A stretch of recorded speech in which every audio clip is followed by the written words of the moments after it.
శ్రీ గురుభ్యో నమ.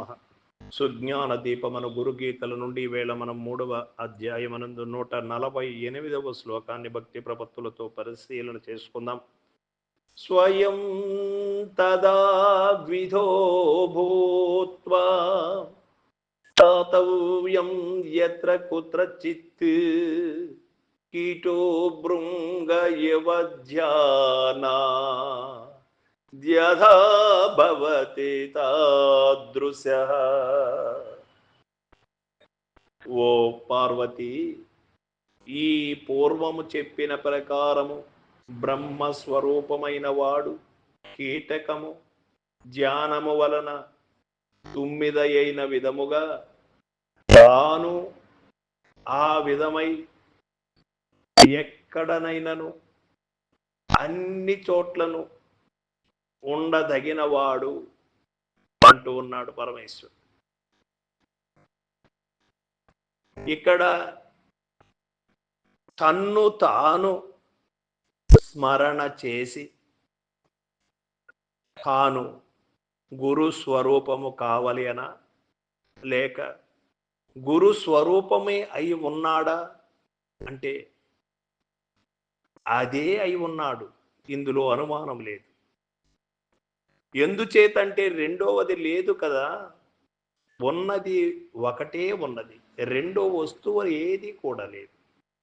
రెండవది ఏదైనా ఉన్నది అంటే అది లేనిది ఉన్నట్టుగా తోయబడుతూ ఉన్నదే కానీ ఉన్నది ఉండనే ఉన్నది, లేనిది లేకనే ఉండినట్టు తోయబడుతూ ఉన్నది.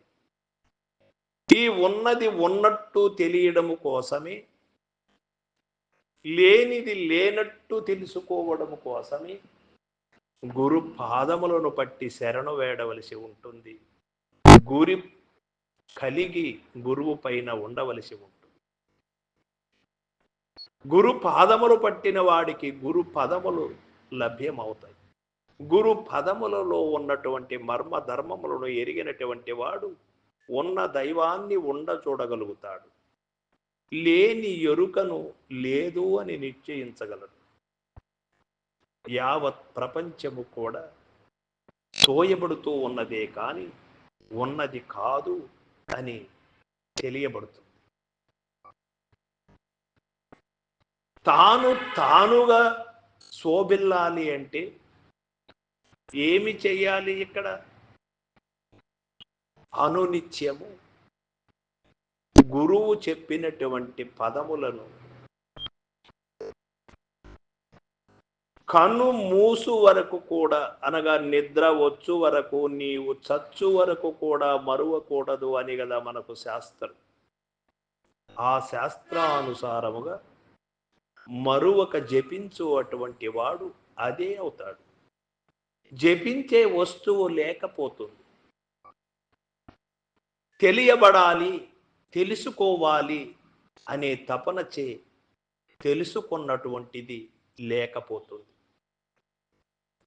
తెలుసుకున్నది నిలబడితే మళ్ళీ ఒక దీనిలోకి ప్రవేశం చేయవలసి ఉంటుంది. ఏదైతే ఈ ప్రపంచాన్ని తెలుసుకుంటూ ఉందో, ఏదైతే ఈ ప్రపంచం ద్వారా ఈ యొక్క శబ్దస్పర్శ రూప రసగంధముల ద్వారా అనుభవిస్తూ ఉన్నదో అది లేకుండా చేసుకోవాలి. ఎందుచేత ఏదైతే అనుభవిస్తూ ఉన్నదో, ఏదైతే చూస్తూ ఉన్నదో ఇది లేనిదే లేకనే చేస్తూ, దాన్ని లేకుండా చేసుకోవాలంటే అనునిత్యం గురు స్మరణీయముతో ఉండాలి, గురు దీక్ష కలిగి ఉండాలి. సర్వం సద్గురు పాదార్పణమస్తు. జై గురుదేవ.